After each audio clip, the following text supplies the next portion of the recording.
A última grande lição. O sentido da vida. Mitch Albom. Este livro é dedicado a meu irmão Peter, a pessoa mais corajosa que conheço. Agradecimentos. Quero agradecer aqui às pessoas que muito me ajudaram a escrever este livro. Por suas reminiscências, paciência e orientação, sou grata a Charlotte, Rob e Jonathan Schwartz, a Maurice Stein, Charlie Derber, Gordy Feldman, David Schwartz, Rabino Al-Axelrod e a legião de amigos e colegas de Maury. Agradeço especialmente a Bill Thomas, meu editor, por ter conduzido com o equilíbrio necessário o projeto deste livro. E sempre o meu reconhecimento a David Black, que acredita em mim mais do que eu mesmo. E como não podia deixar de ser, os meus agradecimentos a Maury por ter querido fazer comigo esta última tese. Quem já teve um professor como esse? Capítulo 1. O currículo. As últimas aulas da vida do meu velho professor foram dadas uma vez por semana em casa dele, ao pé de uma janela do estúdio de onde ele podia olhar um hibisco pequenino lançar suas folhas róseas. As aulas eram às terças-feiras, depois do café da manhã. O assunto era o sentido da vida. A lição era tirada da experiência. Não havia notas, mas havia exames orais toda semana. O professor fazia perguntas e o aluno também podia perguntar. O aluno devia também praticar atividades físicas de vez em quando, tais como colocar a cabeça do professor em posição confortável no travesseiro ou ajeitar os óculos dele no cavalete do nariz. Beijar o professor antes de sair contava ponto. Não havia compêndios, mas muitos tópicos eram debatidos. Amor, trabalho, comunidade, família, envelhecimento, perdão e, finalmente, morte. A última palestra foi breve, só algumas palavras. Em vez de colação de grau, um enterro. Mesmo não havendo exame final, o aluno devia apresentar um trabalho extenso sobre o que ele aprendera. Esse trabalho é apresentado aqui. O derradeiro curso da vida do meu velho professor só teve um aluno, que sou eu. Uma tarde quente e úmida de sábado, no fim da primavera de 1979. Centenas de alunos sentados lado a lado em cadeiras de dobrar no gramado maior do campus. Usamos becas de nylon azul. Escutamos impacientes os discursos compridos. Acabada a cerimônia, jogamos nossos chapéus para o alto e somos oficialmente declarados graduados, alunos do último ano da faculdade da Universidade de Brandeis, sediada em Waltham, Massachusetts. Para muitos de nós, baixava-se a cortina da infância. A seguir, encontro Maurice Schwartz, meu professor predileto, e o apresento a meus pais. Maury é baixinho e caminha a passos curtos, como se um vento forte pudesse levá-lo para as nuvens a qualquer momento. Com a beca para o dia de formatura, ele parece uma mistura de profeta bíblico e elfo natalino. Tem olhos azuis verdes brilhantes, cabelo prateado ralo, caído na testa, orelhas grandes, nariz triangular e espessas sobrancelhas acinzentadas. Apesar dos dentes superiores tortos e dos inferiores inclinados para dentro, como se ele tivesse levado um soco na boca, o sorriso é sempre o de quem acabou de ouvir a primeira piada contada no mundo. Diz a meus pais que eu fiz todos os cursos ministrados por ele e que sou um garoto especial. Encabulado, baixo os olhos para os pés. Antes de nos separarmos, entrego a meu professor um presente, uma pasta castanha com as iniciais dele, que eu havia comprado no dia anterior. Eu não queria esquecê-lo, ou talvez não quisesse que ele me esquecesse. Mitty, você é dos bons, disse ele, admirando a pasta. Depois me abraça. Sinto os braços magros me envolvendo. Sou mais alto do que ele e quando me abraça, sinto-me canhestro, mais velho, como se eu fosse o pai e ele o filho. Pergunta se vou manter contato. Sem hesitar, respondo que sim. Quando ele me solta, vejo que está chorando. Capítulo 2. O programa. A sentença de morte dele foi dada no verão de 1994. Mas agora tudo indica que Murray já sabia bem antes que alguma coisa ruim estava para acontecer. Ficou sabendo no dia em que parou de dançar. Meu velho professor sempre fora dançarino. Não importava a música, rock and roll, jazz, blues, apreciava de tudo. Fechava os olhos e com um sorriso beatífico começava a se mexer no seu próprio ritmo. Nem sempre era bonito de se ver, mas também ele não se preocupava com o par. Murray dançava sozinho. Ia a uma igreja de Harvard Square toda noite de quarta-feira porque lá havia o que chamavam de dança grátis. Entre luzes piscantes e som alto, Murray se movimenta entre a multidão quase toda de estudantes, usando uma camiseta branca, calça preta de malha e uma toalha no pescoço. Qualquer música que tocassem era a música que ele dançava. Dançava o Lindy no compasso de Jimi Hendrix. Contorcia-se e rodava. Agitava os braços como um regente sob efeito de anfetaminas, até o suor escorrer pelo meio das costas. Ninguém ali sabia que ele era um famoso doutor em sociologia, com longa experiência e muitos livros importantes publicados. Pensavam que fosse um velhote excêntrico. Uma vez ele levou uma fita de tango e pediu que a tocassem no sistema de som.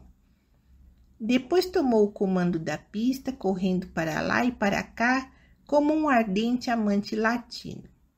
Quando acabou, todos aplaudiram. Ele podia ter permanecido para sempre vivendo aquele momento.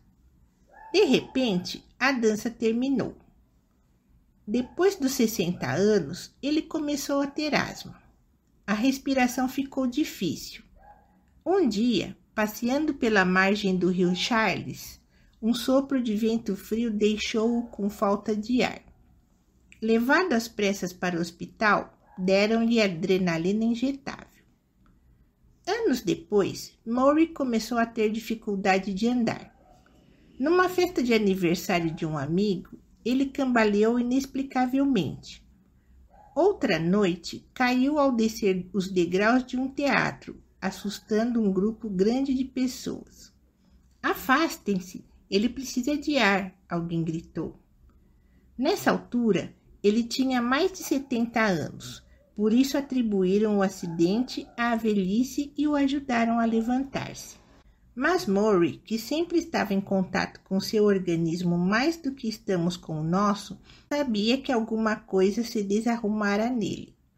Não era só problema de idade. Sentia-se sempre cansado, não dormia bem, sonhava que estava morrendo.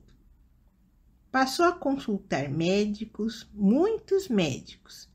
Examinaram-lhe o sangue, a urina, enfiaram-lhe uma sonda pelo ânus e examinaram os intestinos. Finalmente, nada descobrindo, o médico pediu uma biópsia de músculo. Para isso, extraíram um pedacinho da barriga da perna dele. O laudo do laboratório indicava a possibilidade de algum problema neurológico e Murray foi internado para mais uma série de exames. Num desses exames, sentaram-no numa cadeira especial e o submeteram a uma corrente elétrica, espécie de cadeira elétrica, e estudaram as reações neurológicas. Precisamos ir mais fundo nisso, disseram os médicos diante dos resultados. Por quê? Perguntou Murray. Do que se trata? Não sabemos ao certo. Os seus ritmos estão lentos. Ritmos lentos? O que significa isso?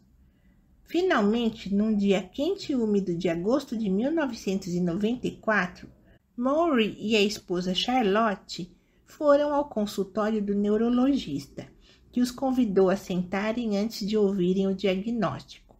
Maury sofria de esclerose lateral amiotrópica, a doença de Lou Gehrig, enfermidade implacável do sistema nervoso, doença ainda incurável. Como a contrair? Perguntou Maury. Ninguém sabia. É terminal? Era. Quer dizer que vou morrer? O médico confirmou e disse que lamentava muito. Passou quase 2 horas com Maury e Charlotte, respondendo pacientemente às perguntas que eles faziam. Deu-lhes informações e folhetos sobre a doença, como se eles estivessem querendo abrir uma conta em banco. Na rua, o sol brilhava, gente andava apressada de um lado para o outro.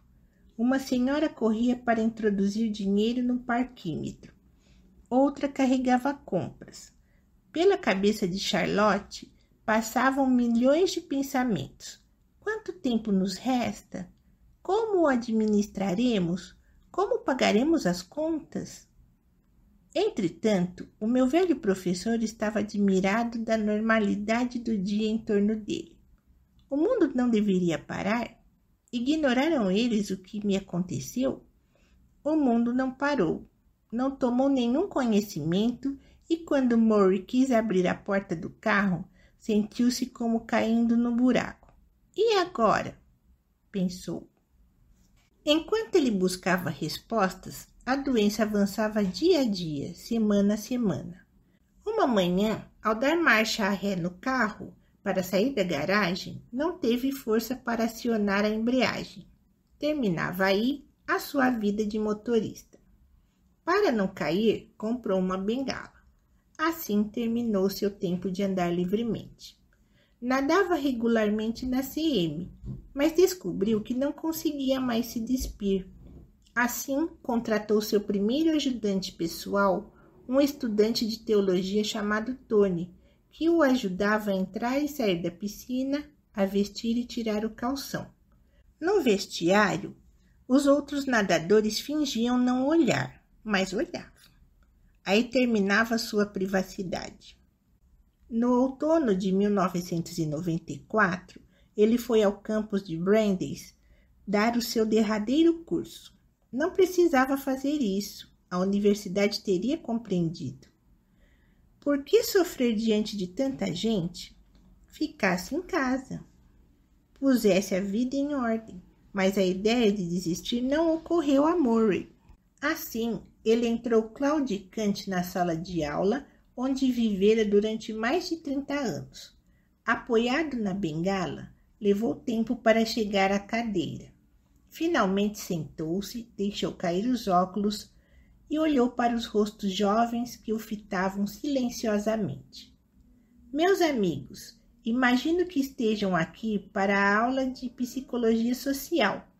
Venho ministrando esse curso há 20 anos e esta é a primeira vez que posso falar do risco que existe em segui-lo, porque estou sofrendo de uma doença fatal.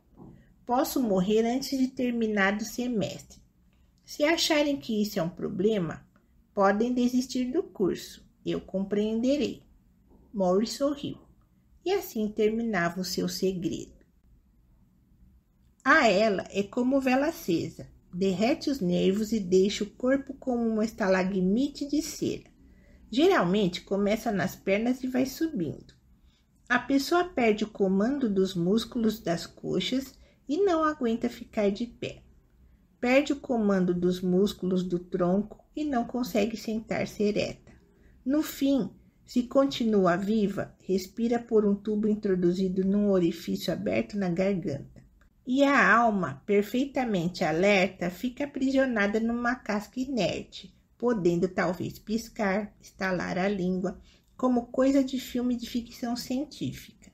A pessoa congelada no próprio corpo. Isso não dura mais de 5 anos, contados do dia em que se contraiu a doença.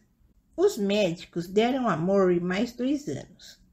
Ele sabia que seria menos. Mas o meu velho professor havia tomado uma decisão importante, na qual começara a pensar no dia em que saiu do consultório do médico com uma espada sobre a cabeça. Vou me entregar e sumir? Ou aproveitar da melhor maneira o tempo que me resta? Indagou a si mesmo. Não ia se entregar, não ia se envergonhar de sua morte decretada. Decidiu que faria da morte o seu derradeiro projeto, o ponto central de seus dias. Já que todos vão morrer um dia, ele poderia ser de grande valia. Podia ser um campo de pesquisa, um compêndio humano. Estudem-me em meu lento e paciente processo de extinção. Observem o que acontece comigo. Aprendam comigo. Murray ia atravessar a ponte entre a vida e a morte e narrar a travessia. O semestre do outono passou rápido. A quantidade de comprimidos aumentou. O tratamento tornou-se rotina. Murray recebia enfermeiras em casa para lhe exercitarem as pernas flácidas, manterem os músculos em atividade, dobrarem as pernas para trás repetidamente, como se bombeassem água de cisterna. Massagistas o visitavam uma vez por semana para aliviar o constante entorpecimento que ele sentia.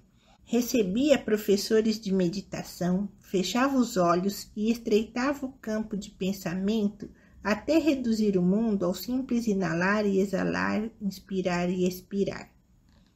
Um dia, apoiado na bengala, ele tropeçou no meio-fio e caiu na rua. A bengala foi substituída por um andador. Logo a ida ao banheiro ficou muito cansativa e ele passou a urinar num caneco grande. Para fazer isso, precisava ficar em pé, o que significava que alguém tinha que segurar o caneco para ele.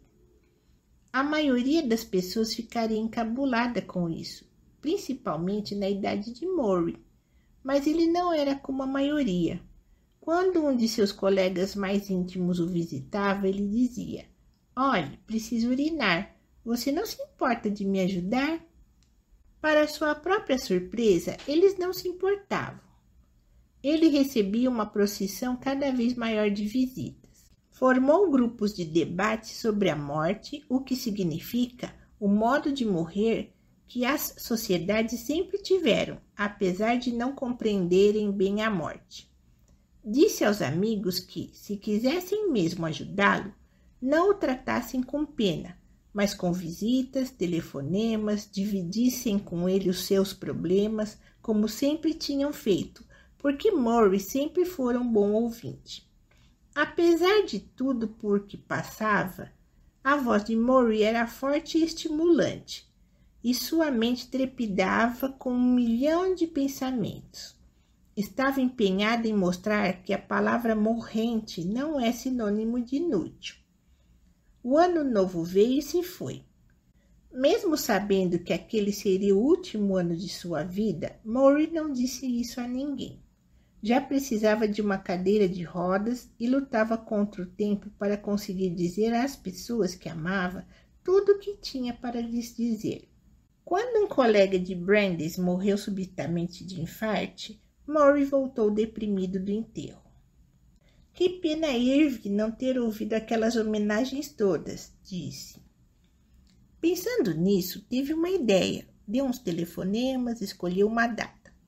E numa tarde fria de domingo, reuniu a família em um grupo pequeno, a mulher, os 2 filhos e alguns de seus amigos mais íntimos, em sua casa para um funeral ao vivo. Um a um, todos homenagearam o meu velho professor. Uns choraram, outros riram, uma senhora leu um poema. Meu querido, meu amado primo, seu coração intemporal, enquanto você segue tempo afora, uma camada sobre a outra, delicada sequoia. Murray chorou e riu com eles. Tudo aquilo que sentimos bem no íntimo e nunca dizemos às pessoas que amamos foi dito por Murray naquele dia. O funeral ao vivo foi um sucesso. Só que Murray ainda não tinha morrido. Aliás, a parte mais extraordinária de sua vida estava por vir. Nota: Henry Louis Gehrig, nascido em 1903, falecido em 1941, era um astro do beisebol americano em quem a doença foi primeiro identificada. Capítulo 3. O aluno. Neste ponto, preciso explicar o que me aconteceu desde aquele dia de verão, quando abracei pela última vez o meu querido e sábio professor e prometi manter contato com ele. Não cumpri a promessa. Aliás, perdi contato com a maioria das pessoas que conheci na faculdade, inclusive meus amigos de cervejadas e a primeira mulher a cujo lado acordei de manhã. Os anos após a formatura me endureceram e fizeram de mim uma pessoa bem diferente do formando gaguejante que deixou o campus aquele dia e embarcou para a cidade de Nova York, pronto para oferecer o seu talento ao mundo. O mundo, descobri, não estava tão interessado assim. Durante os meus primeiros anos da casa dos 20, vivi pagando aluguel, lendo classificados e indagando por que os sinais não ficavam verdes para mim. O meu sonho era ser músico famoso. Eu tocava piano, mas depois de anos em boates escuras e vazias, de promessas não cumpridas, bandas que se desfaziam e produtores que se entusiasmavam por todo mundo menos por mim, o sonho deteriorou. Pela primeira vez na vida eu fracassava. Ao mesmo tempo, tive meu primeiro encontro sério com a morte. Meu tio preferido, irmão de minha mãe, o tio que me ensinou música, me ensinou a dirigir carro, que me provocava a respeito de namoradas, jogava bola comigo, o único adulto que elegi quando criança e disse a mim mesmo que, quando crescesse, queria ser como ele, morreu de câncer no pâncreas aos 44 anos. Era de baixa estatura, bonito, de bigode espesso. Passei com ele o último ano de sua vida, morando num apartamento vizinho. Assisti ao definhamento de seu corpo robusto, ao inchaço, ao sofrimento dele noite após noite, debruçado à mesa de jantar, comprimindo o estômago, os olhos fechados, a boca contorcida pela dor. Ah, Deus, gemia ele. Ah, Jesus. Nós outros, minha tia, os 2 filhos dele e eu, ali calados, retirando os pratos, evitando olhar uns para os outros. Nunca me senti tão desorientado na vida. Uma noite, em maio, eu e meu tio ficamos sentados na varanda do seu apartamento. Soprava uma brisa e fazia calor. Ele olhou o horizonte e disse entre dentes que não veria a passagem de ano dos filhos na escola. Perguntou se eu poderia tomar conta deles. Pedi-lhe que não falasse assim. Ele me lançou um longo olhar triste. Semanas depois morria. Depois do enterro, minha vida mudou. De repente, o tempo ficou precioso para mim.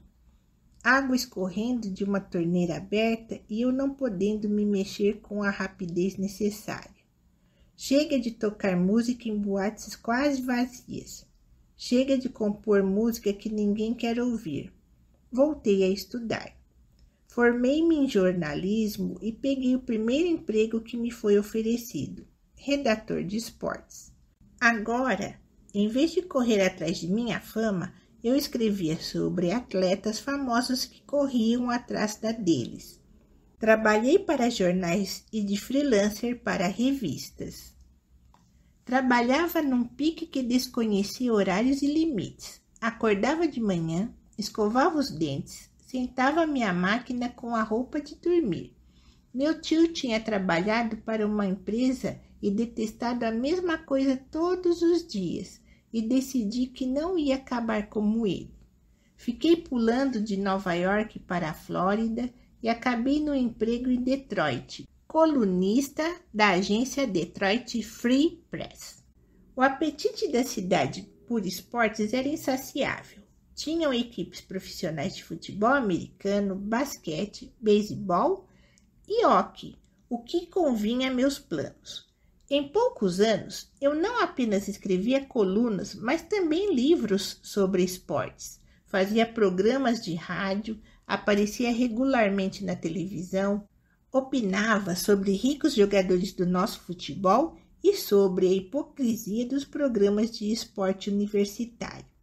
Passei a fazer parte da tempestade de jornalismo esportivo que agora encharca o país. Eu era muito solicitado. Deixei de ser inquilino e comecei a ser proprietário. Comprei uma casa numa colina, comprei carros, investi em ações, formei uma carteira. Engrenei-me em quinta marcha e tudo que fazia era de olho no relógio. Praticava exercícios físicos como louco. Dirigia a alta velocidade. Ganhava dinheiro numa quantidade que nunca imaginara. Conheci uma moça de cabelos negros chamada Janine, que conseguiu me amar apesar do meu pique de trabalho e de minhas frequentes ausências.